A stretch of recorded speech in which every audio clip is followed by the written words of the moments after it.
Okay, Chapter 7, LO, B, and D. State the principle of conservation of energy and apply the principle to new situations to solve related problems, and of course apply the relationship between kinetic energy and potential energy to new situations to solve related problems. The main thing this is talking about is in a falling object, how the kinetic energy and potential energy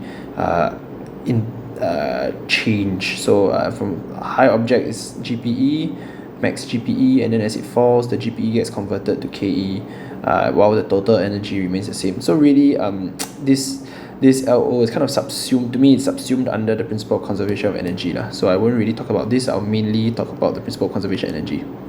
Okay, so yeah, you're required to state it, so you need to state it. For this question, most students often leave out the second part.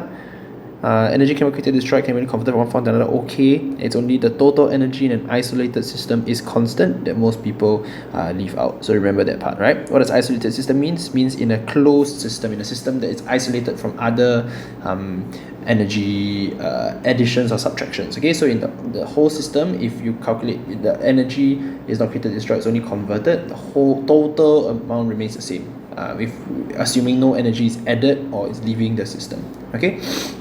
So question 15, a ball is dropped from a height is shown. Ignoring the effects of air resistance, the total energy is 1, 2, 3. Of course, we know that total energy always remains the same, right? Total energy remains the same. So the answer is D, same at all points. Okay. Question 16. Some people tested a motorcycle crash helmet. They dropped a steel ball, mass 5 kg, so they hit the helmet with a speed of 7.8 meters per second. So calculate. So this is the helmet. Let's see, the ball hit, the steel ball hit at 7.8 meters per second. Okay, so they give you V, they give you M. Calculate the kinetic energy just before it hit. So KE of the ball equals to half mv square. So this will be half, my mass is 5, V is 7.8 square. It should give me 152.1 joules or 152 joules 3SF. Okay, you want to write down before you the value before you make it 3SF, because for your calculations you should use 152.1 rather than the 3SF version. Okay, so now calculate the height from which the steel ball was dropped. It was dropped from rest. So if it was dropped from rest, we know that here V equals to 0. Sorry, you can't really see my V. Okay, you should always practice sketching. It's always helpful. And you should sketch in the exam. Okay, so here you have the speed of 7, V equals to 7.8 meters per second. Okay, so how do you know how to calculate the height? You know that the total energy remains the same. So if the total energy remains the same, what can you do? You can apply the principle of conservation of energy, and that is that the total initial energy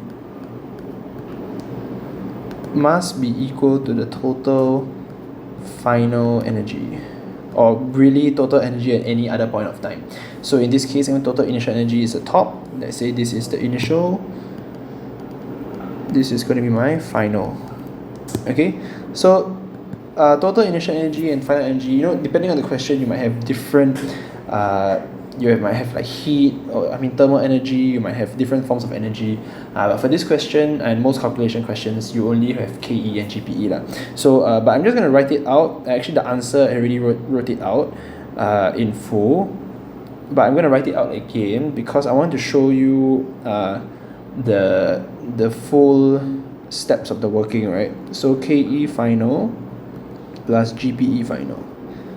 So what is total initial energy made of? KE initial, GPE initial, KE final, GPE final. Why? Sometimes they might ask when it has a mix of both, right? In this case, it's an easy question because it's maximum, one is 0, one is 0 here. But it's not always the case, right? So KE initial, let's say it's initially the speed is at rest, so it's 0, because 0 speed means 0 KE. GPE is mgh, right?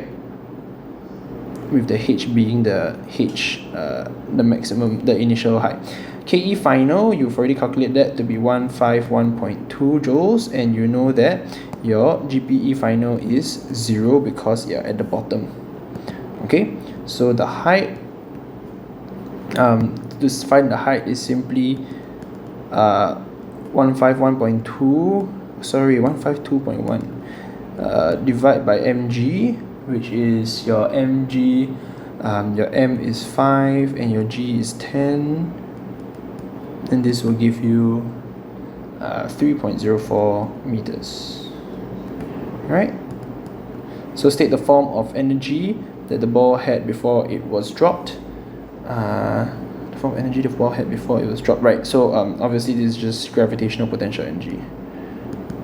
Gravitational potential energy. Okay, but the main thing I want you to pick up here, if you didn't know how to do this question, was to apply principle of conservation of energy. These are the statements that you always write. Okay, and a simple question like this, you will get mgh equals to ke, initial mgh equals to final ke, but this is the full extent of the working that for the concept, to understand the physics concept behind this, right? It's the ke initial plus gp initial will always be equals to ke final plus gpe final in a closed system like this. Okay.